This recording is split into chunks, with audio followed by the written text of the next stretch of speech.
Bonjour peuple congolais, bonsoir. Soyez le bienvenu na page Nabino Info 26 RDC.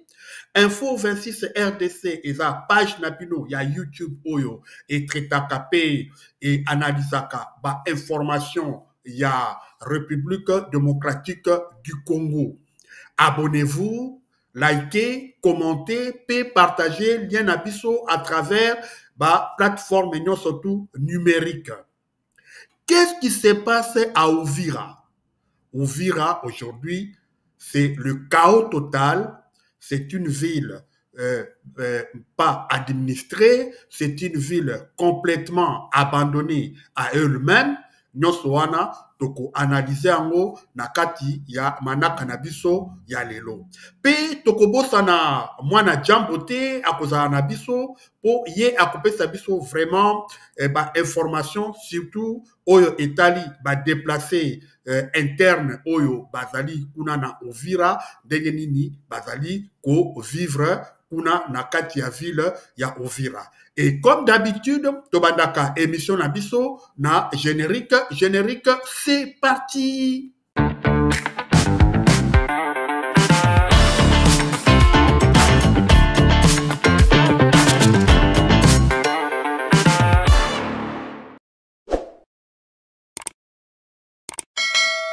Abonnez-vous massivement et partagez. Encore une fois, soyez le bienvenu na page Nabiso Info 26 RDC. Qu'est-ce qui se passe à Uvira? Uvira aujourd'hui, c'est une ville chaotique, une ville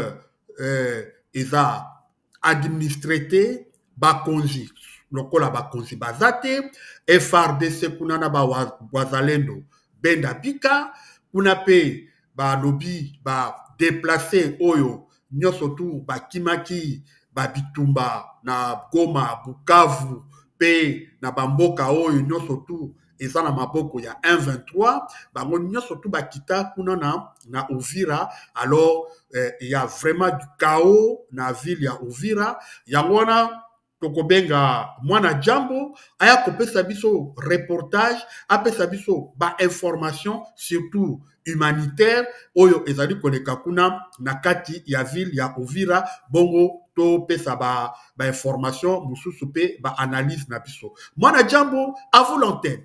La ville d'Ouvira à bout de souffle face à l'afflux massif des déplacés de guerre. Alors que la violence armée s'intensifie dans l'est de la République démocratique du Congo, les territoires d'Ouvira au sud Kivu subissent de plein fouet les conséquences humanitaires d'un conflit qui n'en finit plus. Estimés à plus de 10 000, ces déplacés sont pour la plupart des familles, des enfants, des personnes âgées, des femmes enceintes, arrivant à Ouvira dans des conditions dramatiques. Dépourvus de tout, ils dorment à la belle étoile, souvent sans couverture, nourriture, ni accès à l'eau potable. Les écoles, les églises, les marchés se transforment en refuge de fortune. Ouvira n'a ni les infrastructures, ni les ressources nécessaires pour faire face à une telle détresse. Les autorités traditionnelles, à l'image de Mwami Romain-Lengue, chef de la chefferie de Bavira, tirent la sonnette d'alarme. Ils pointent du doigt un système de santé déjà fragile, désormais incapable d'absorber les nouveaux besoins. Les maladies hydriques, la malnutrition infantile et les troubles psychologiques sont en forte recrudescence. Par ailleurs, si la guerre du M23 continue de faire des ravages militaires, ces retombées humanitaires sont tout aussi destructrices. Loin du front, Uvira devient une terre d'exil, mais sans moyen d'accueil. Boti koyoka ndenge wana mwana jambo apesi biso ba information to ba sango kuna oyo ya ba déplacés de guerre bazali kuna na ville ya Uvira, bazali abandonnés à eux-mêmes, il n'y a pas de médicaments, ba kisezalité, bana batata ba maman bazo lala na ba libanda ba école et ba kelasi ya bana etondi na ba déplacé de guerre, ba église na ba déplacé de guerre, ba misusu bazolala kuna libanda. Donc eza vraiment pas si mingi pona ba déplacé wana, mais bazosanga assistance oyo vraiment ya solo prise en charge na bango eza vraiment passé. Ndenge tolobi, c'est vraiment le chaos oyo ezali koleka kuna na ville ya Uvira. Mais pour tout banda kokota na makambo ya ville Uvira, tout la nanu position ya M23 eza wapi. Ya solo après que M23 azui Kanyola, Zimbira, pe agglomération Moussousou, M23 continue à avancer. Mais M23 a changé de stratégie. M23 a comprendre que comme Uvira, Yango Moko, Eza déjà ville Moko, Eza Lissoussou, Tolobake, protégé vraiment pas convenablement, Monique, collègue Satan, Bango ya Uvira, M23 a contourné naye Uvira. A contourné Uvira, M23 a changé stratégie na côté wana, basali, bakosala jonction na kuna na plateau ya nini ya plateau de Fizi kuna bakosala jonction na Minembwe na Twirwaneho se mettre ensemble pour le moment. M23 bazalaki na village ya Alenge, Mienge, Malaba, na Habale et puis na Muramvya. Na Muramvya kuna nde place M23 a komi de bazako zela basa la jonction na Twirwaneho pona bakosala deux lignes mususu kozala po ezwa ville ya Uvira, ligne mususu bango bako contourner bako lekambala moko Kalemi. Alors troupe wana lelo bazali dirigé par général Sematamba, yene mutu aza ko diriger ba opération oyo et faire tomber ville ya Uvira pe bakoleka na ville ya Kalemi. Apo général Sematamba Zaraki, ex-colonel ya FRDC, de l'eau akoma kuna na plateau de Minembwe kuna na Fizi. Donc voilà, pour le moment, AFC 123 a compris que Uvira et koki kokoya yango moko parce que problème makasi, il y a gestion, il y a ville, il y a Uvira, et ça dit que c'est posé. Alors, kakuna pe lisusu, FRDC, oyo bazalaki na Luvungi ezali mboka oyo kuna na Sud Kivu, oyo ezalaki lokola tokolo ligne de front, ya FRDC contre M23. Alors, na dernière nouvelle oyo biso tozui, FRDC oyo bazalaki na Luvungi replié bazongi na nini na Uvira. Alors panique eza kuna na Uvira tant bamoni FRDC oyo bazalaki na position avancée bazongi toyebite qu'est-ce qui s'est passé. Pour le moment, il n'y a aucune information oyo ezali ko pesa biso ko expliquer pourquoi FRDC oyo bazalaki na Luvungi bazongi na ville ya Uvira. Pour le moment, toza na réponse T, toza vraiment na information sûre pour na kopesa binote, mais est-il que Luvungi oyo ezalaki lokola ligne de front ya FRDC, lelo Luvungi eza dégarni na FRDC. Donc, mikolo eza koya, tokozwa information que Luvungi est comme na maboko yaba 1-23. Voilà un peu position il y a 1-23 actuellement na mokolo ya lelo, denge to expliquer yango 1-23 alingi na ko contourner ville ya Uvira parce que amoni que ville ya Uvira pour le moment ils ont un problème yango moko ya gestion parce que ils ont alors 1-23 bango pour le moment bazana village ya Muramvya kuna na bazomata na plateau de Minembwe na Fizi Baraka bazoko mata bakosala jonction na Twirwaneho bakosala jonction ensemble na milice wana ya Twirwaneho pour leka par Kalemi contourner Uvira. Et c'est le colonel, c'est le général Sema Tamba, c'est lui qui est de Moutouaza pour conduire l'opération wana et t'expliquer bino que général Sema Tamba qui ex-colonel ya FRDC à Longwa sikoyo azali général kuna na AFC 123. Alors, qu'est-ce qui se passe na Uvira? Qu'est-ce qui se passe réellement na Uvira? Alors, na Uvira, en tout cas, les nouvelles ne sont pas bonnes.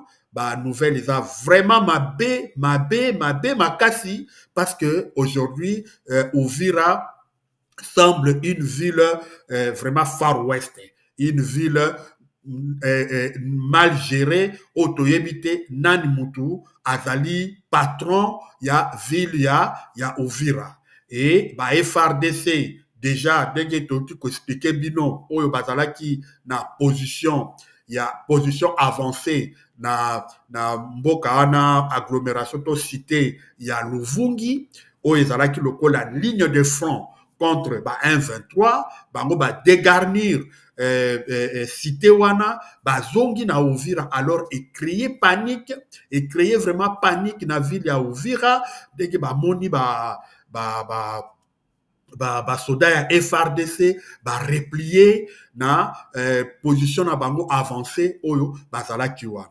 Entre-temps, les Wazalendo oyo bazali kuna na ville ya Uvira ndenge tolobaka mikolo nyonso, les Wazalendo ce sont des groupes oyo bazali incontrôlés, mal formés, donc voilà, Wazalendo kuna pe bazali vraiment incontrôlés, bazali moyen gérer mal géré, moyen gérer bango ezalité, alors bazo ko sala pe loi oyo ya bango, baza ko sala loi oyo ya bango, baza ko créer taxe oyo ya bango. D'ailleurs mikolo ete koleka Wazalendo bato ko boma papa moko na mama moko boma ki bango. Mais entre temps Wazalendo na FRDC boyokani ezalité, baza na commandement ezokoka ko se mettre ensemble na commandement, na discipline. Les Wazalendo n'ont aucune discipline militaire, donc ils a pas si mingi pour maîtriser Wazalendo. Et puis entre temps mbongo Wazalendo wana kaka oyo baza na ville ya Uvira, baza pe bango moko susu baza abandonné par le gouvernement de Kinshasa. Donc, le gouvernement de Kinshasa peut s'occuper na bango bien te. Toyebi makambo yetaki koleka dernièrement na Maniema, na Kindu. Wazalendo bazalaki mobilisé par le régime de Kinshasa, tomonaki makambo basalaki na Kindu, bazalaki abandonné, bazalaki maltraité, bazalaki pas prise en charge. Alors bango moko bazwaki disposition na bango pona revendiquer droit na bango, botolaki militaire to policier arme, et puis kitaki na ville ya Maniema. Alors esalaki panique na ville ya Maniema, et tango batindelaki bango FRDC pona ko maîtriser bango, il y a eu échange de tirs, bakufaki de part et d'autre. Ezala côté Wazalendo, ezala côté FRDC, bakufaki ebele. Et c'est le même scénario oyo ezali ko se dessiné kuna na ville ya Uvira.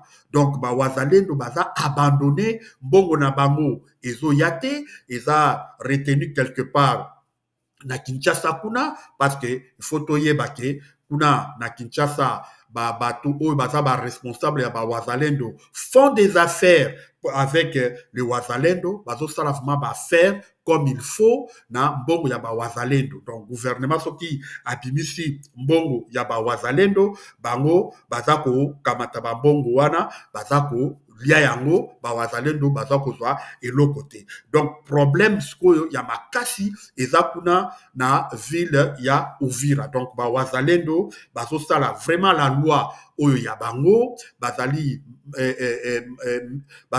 maîtrisable te na FRDC, il ne respecte pas les commandements ya FRDC, il ne respecte pas les instructions ya autorité ya ville ya Uvira. Donc vraiment c'est le chaos. Et encore autre chose, donc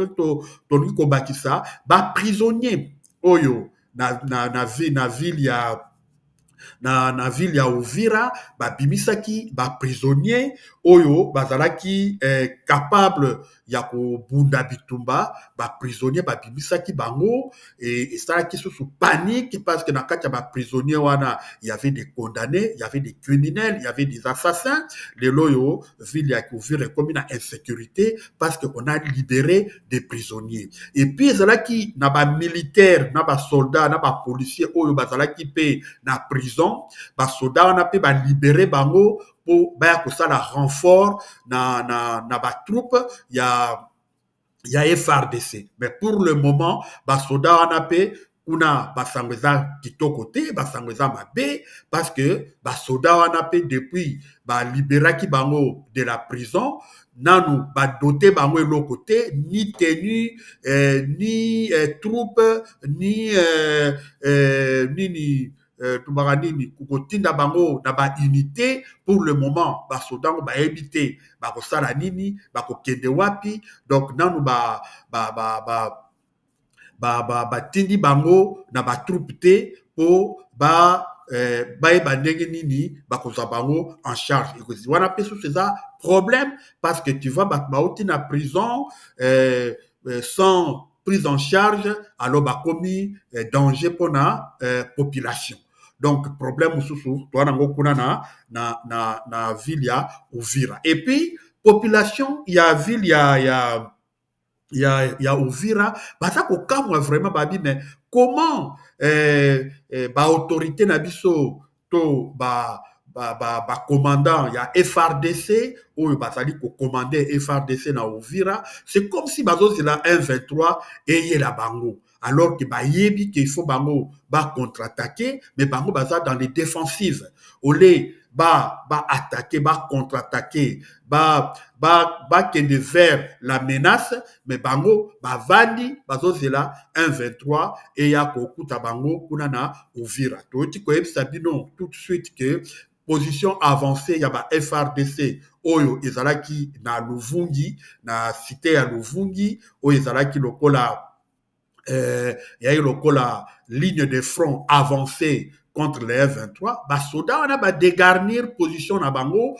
bazongi na Uvira de créaki panique. Alors population ils ko comprendre comment FRDC olé avec tous l'arsenal militaire oyo bazana ngo ba matériel olé ke ba attaquer bango bazali wana baza kozela kaka ba 1-23 ba komi na bango. Et puis toyebisi bino ke ba nini 1-23 bango batali situation oyo nyonso tezoleka na Uvira bamoni ke c'est mieux ba contourner na bango Uvira baleka par Kalemi parce que Uvira yango moko eza na kati ya situation de chaos, situation de non-autorité, de non-état, donc mal géré, mal gestion, donc ba éviter la population baza vraiment abandonnée entre leur triste sort pour bazoe bate kuna bitumba ba wazalendo baza ko bundana ba FRDC ba dégarnir ba position na bango ba FRDC bazaki ba prisonnier tisikoyo ba doté bango na eloko te mais batini bango pe na ba unité te ba signé bango na ba unité mon côté bango pe ba commis danger pour la population. Donc voilà un peu la situation vraiment alarmante oyo ezali na ville ya Uvira. Donc ville ya Uvira Tori kolobaketi ekweyaki nango déjà na maboko ya ba 1-23 mais ba 1-23 ba changer stratégie ba préférer na bango ba contourner ville ya Uvira.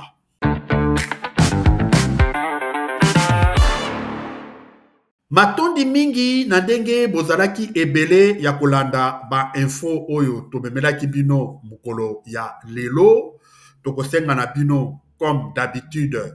Abonnez-vous, commentez, likez, et partagez lien abiso à travers ma plateforme misusu.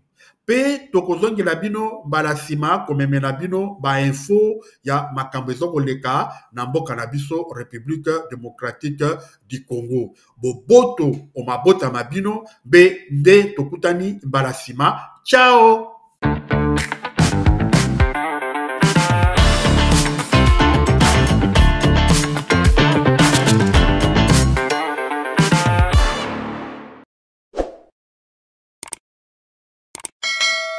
Abonnez-vous massivement et partagez.